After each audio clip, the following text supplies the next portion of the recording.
Around a week ago, I was on a stream with Settler's Lament and a couple of others, talking about something that I'll occasionally mention here on the channel, but I tend to keep out of the work, and that is politics, and specifically about the grill pill, and how we should approach practical solutions to the current problems that we see in our societies.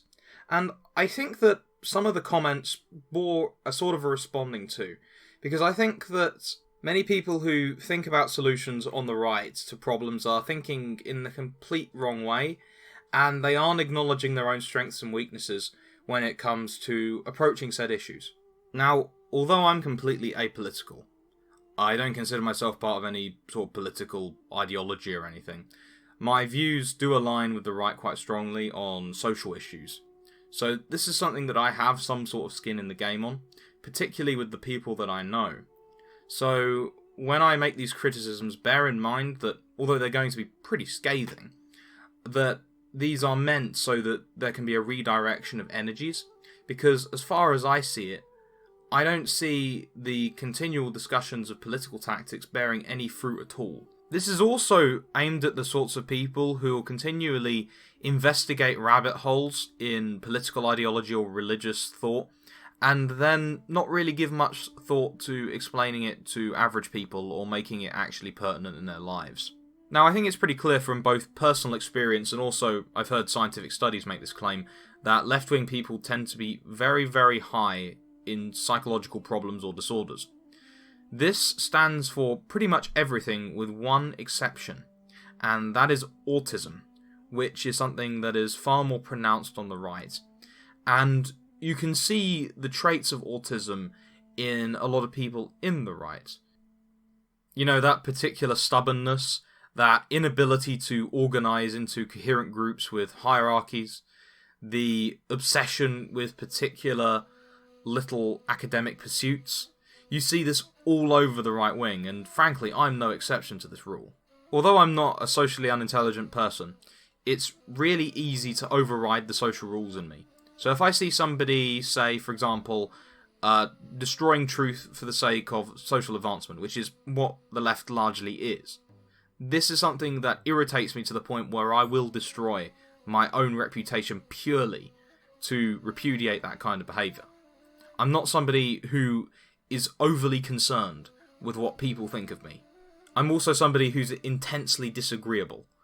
I'm also very interested in fairly niche subjects that other people can't always see the truth in, but I know for a fact are very important, regardless of what they think. So I just study them anyway. I mean, I had an old YouTube channel where I'd sit and analyse political problems and come to conclusions based on the problem itself. Very many right-wingers think in this way as well, which is another trait of people who are overly analytical. The trouble is that politics doesn't actually work that way. And many of us simply need to admit to ourselves that we don't have the personality type that is suited for politics. Being good at politics, or solving problems, is a lot more about sustaining good relationships and maintaining control over the various social relations you have in your life, a lot more than knowing X ideology or having a good solution to the problem. Now, I suspect that people on some level are aware of this, and I know that I've been aware of this since I was involved with political parties. But frankly, I know for a fact that doesn't jive well with my personality, because you meet a lot of people in politics who are very, very good at maintaining good social relations, but frankly, they're very stupid, so that just grinds on me. Or they're people who are very people-pleasing. They're the sorts of people who will very easily compromise their morals, their integrity, and people around them just for the sake of advancement. This is the majority of the culture that we find ourselves in, and this is actually why the left is so contradictory. So when you see TPUSA going, well, what about this leftist? Are you contradicting yourself? Well, yeah, of course. Their entire philosophy is power. They're not interested in reconciling contradictions. Now, so far so good, I'm obviously preaching to the choir. But how does this influence our approach? Is it possible that we shouldn't be thinking so much about politics and that there are far better uses of our time to actually change the society in the way that we want? Now, I think the best way of considering this is to consider two examples of people who had profound influences on the societies in which they lived. We'll consider a rather unknown figure first, Irene of Athens. She was married to the Byzantine emperor at one point, and she was somebody who was absolutely obsessed with political conspiracy and manipulating situations so that she had power, right? She even put the eyes out of her own son in the room in which he was born even, so that he couldn't become emperor, so that herself and her lover could reign over the empire, right? Now, we see this to a lesser extent in the sorts of politicers who are actually relevant. They're willing to do things that are immoral in order to advance their own power. We do not remember Empress Irene particularly fondly. On the other hand, you have St. Francis of Assisi, who was the son of an obscure Italian trader who one day was captured in battle with a neighbouring city and eventually resolved to follow Christ in everything possible. And I mean everything, down to the fact that God granted him the stigmata on a mountain while praying once. Now, who had more long-term political influence? In a positive sense. Was it Irene, or was it St. Francis? Now, St. Francis wasn't a particularly political figure. In fact, he was thrown out of the superior generalship of his own order at one point. And yet, he changed Western civilization in a way that we can't even comprehend. The Franciscan orders have been such a brilliant influence on the way that we live our lives that we will never actually fully comprehend it. Many of the kings of European countries have been Third Order Franciscans. You've generated profound Western thinkers like St. Bonaventure out of this order, and all of this because an Italian merchant's son decided one day to give up everything to follow Christ to the fullest. Now, what do we say of Irene? She contributed to the fall of an empire. That's what she did, and she was spending all of her time politicking and thinking about practical political solutions to the problem. Now, by this, I'm not trying to attribute bad motives to those involved in politics, but what I'm pointing out is that there is more than one way to skin a cat. There are plenty of ways that you can change society for the better without being involved in politics, without discussing the cathedral or the elite or corporations or whatever, right? There are far, far more effective ways of doing it, and frankly, the majority of the people on the right are simply not dispositionally aligned to be really good at realpolitik. Particularly amongst those people who consider themselves to be neo-reactionaries, because they tend to be highly analytical, introverted people. It's the same thing with a lot of traditionalists, right? You have people who have often gone through quite a lot of trauma, and who are very, very, very deeply invested in their religion, but they lose sight of the wood for the trees, you know? So there needs to be an approach in our lives and in what we're doing that accommodates that as well. Now, I'm somebody who happens to be absolutely obsessed with extracting virtue out of things, right? I happen to be somebody who wants to live the best life that he possibly can and will read book after book after book on these particular things just to get an idea of how to live properly. I'm somebody who wants to be as competent as possible at anything that I do. So I run a channel where I talk about that because it gives me tons of opportunity to explore things that make me competent.